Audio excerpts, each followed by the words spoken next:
Welcome back to What Arty Noobs with General Disturbance. This is the T-54 first prototype, otherwise known as the T-54 Mod 1. It's a Tier 8 Russian premium medium tank.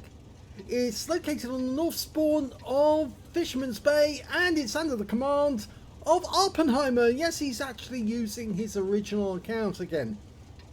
Now he's got 2 marks on the barrel, trying to get his 3rd mark, so expecting a good battle. Now this tank in many ways looks like a T-44. It's got the flat turret. It was supposed to replace the T-34-85, but they built a prototype in they said between 1944 and 1945.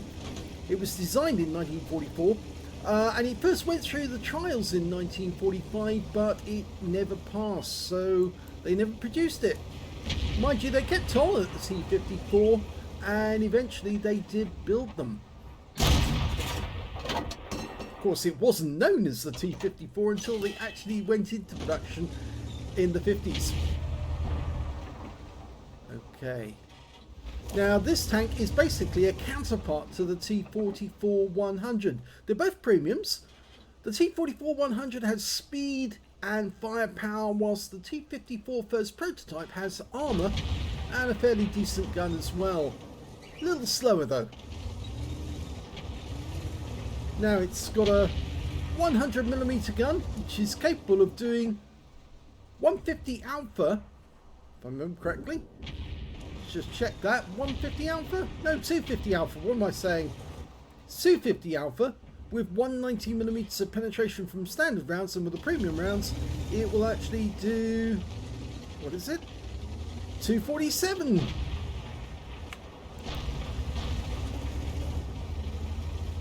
Now the best thing about this tank is the armour, really. This and the T-44-100 are the counterparts, different play styles, but I guess most people, when they finally do get around and get the hang of the T-54 first prototype, they rather like it.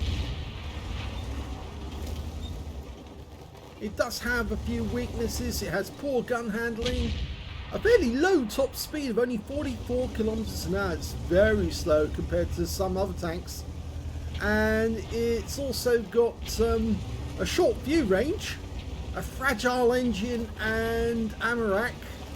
In fact, if I remember correctly, the ammo rack's up front, so if you get hit in the front and penned, you might actually lose your ammo rack. It's also got fairly poor penetration. Nice shot onto the Centurion 5.1. Yep, got the second one in. Took a round from a brass though. Oh, and then he took one from the 5.1 as well. That's the Aussie Centurion with the barbecue on the back. It's not a barbecue, but it looks like one. Oh, good shot on the brass, and he's gone. So got a bit of damage assist there as well. Enemy tanks in the town. IS-6B, no, he pulls back. Oh, can he get a shot? No, our own IS-6B is blocking our shot now. Come on, guys, give us a shot. Yes! Nice.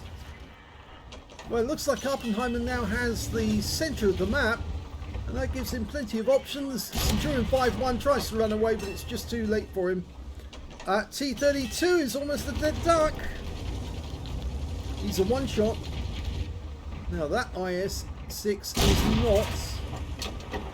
He's still got most of his health. Oh, now that hurt. That was a TS5 way over on the other side of the battlefield. Saw us in the centre, and he's actually taken out our engine. Unfortunately, the repair kit's on cooldown.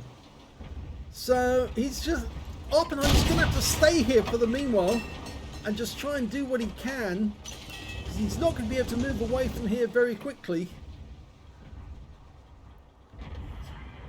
Almost got the repair kit back. Okay, it's back, and he immediately cures the engine and gets back into operation. Now the enemy's got a CS-52 list, the Fox, over on the other side of the battlefield, blocking our guys going down the west side of the map. Trouble is, we know that TS5 managed to get a shot in us from his position in the southwest corner of the map, and if he sees us, if the CS52's being backed up, we might take a round from him again. Remember, he's got a 120mm gun with 400 alpha. He actually got a low roll when he hit us, 392. Okay, so he's going to go ahead, try and shoot at the CS52 from far enough away. No, he's been spotted. And I think it may have been the CS52 that saw him. Nope, didn't get that one in. Trying to work it. No, didn't get it through again. Difficulty here. Come on, you do it. Yep, got that one through. He's using the APCR. CS52 tried to fire back, didn't get it. Nice! And another one. He's going to need 2 more shots to take out that CS52. Yep, that's one. One more. Oh! A Progetto pops up out of nowhere. Come on, take the Fox out first. Yes. Okay, spotted an SU-101. Now he has to move because he can't afford to take rounds from that guy. He blocks the shot from the SU-101. Even though he's got the guy's lower plate. Oh, Arty helps out and kills the SU-101. In fact, actually, it was the AMBT who got the SU-101 in the end. And here he comes. He's behind us. Now, where's that Progetto? There he is. One quick shot. He's a one shot. He goes down to the Canonian Jagdpanzer 105. Now we've got to deal with that TS5. And, oh, the other one's the Scorpion. Okay, we've got a shot on him. Nice! One shot in and he's out the game. It's just the TS5. Unfortunately, he happens to be a Unicum. How do I know that? Well, he's got a little purple star next to his name. Well, next to his score, actually, his health. And that kind of indicates that he's fairly good. Okay, we've got a shot. Yes! But we didn't kill him. The kill shot actually went to the AMBT and it's game over and it's victory. Did he do enough damage? Here's the end of battle results, and yes, he did do enough damage. He got a first-class tanker out of that game, a spotter badge for spotting at least 1,000 hit points of damage, his 3rd mark of excellence on the T-54 first prototype, and a 5 for effect for doing more damage than the hit points for his own vehicle. His win rate from that battle, 6,583, which shows he was super Unicum standard, and he was pushing it. He was taking huge risks, sitting in front of an SU-101 who doesn't have very good gun depression, and the way he positioned himself, he really couldn't get his gun to bear on Awppenheimer. He did get one shot at Awppenheimer, but he blocked it. But after that, he actually just made himself a target for the AMBT that was sitting behind Awppenheimer, or was actually over in the centre of the map. But lovely, he's got his 3rd mark. That's on the barrel, and he doesn't have to worry about that anymore. Let's have a look at team score. He didn't get the highest damage in the game. That actually went to the M4Y, the Yo tank. He picked up a Confederate for 3,478, so he probably didn't get the high caliber, didn't get 20% of the enemy hit pool. And we can see that Awppenheimer got 3,261, and the 3rd highest damage in the game actually went to that TS5, yeah, the Unicum on the enemy team. He managed to do 2,983.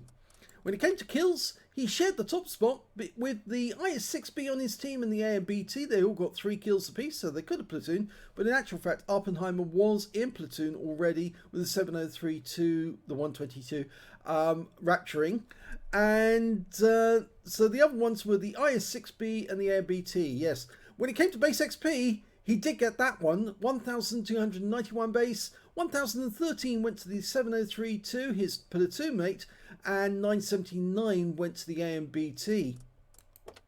He fired 19 rounds in that game, got 15 direct hits and 14 penetrations, damage of 3,261 hit points, of which all of it was at close range.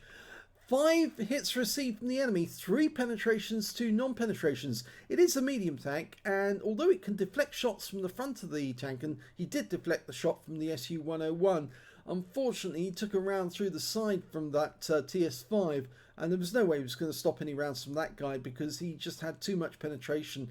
So yes, I think the T-54 first prototype isn't as strong as we would like it to be, but it's reasonably good up against medium tanks of its own ilk, if you know what I mean. It just sometimes it does have weaknesses, and you can get pens through because the armor, well, it's only 200mm on the front of the turret and 120 at the front on the armor. On the hull, but it's just well angled. On the sides it's not so well angled, so that's where it can let the rounds through. He blocked damage of 550 hit points in total, spotted one enemy vehicle, damaged 8 of the enemy, killed 3 and did 1,570 hit points of spotting assist.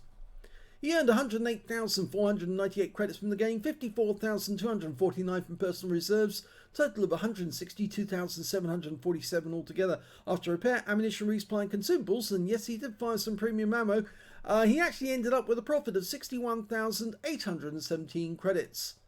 1,936 XP for the battle, 7,748 for completing a mission, 194 for this being a premium vehicle, and took away 9,878 experience points altogether. So third mark obtained, mission accomplished. You'll have to move on to another tank, and I'm pretty sure he's actually sent me another replay. I did see something in my inbox, so at least I'll have a quick check, and hopefully there'll be a replay coming up soon. If it's not Awppenheimer, we do have others lined up, so I'm hoping to have another replay out sometime later on today. Thanks for watching.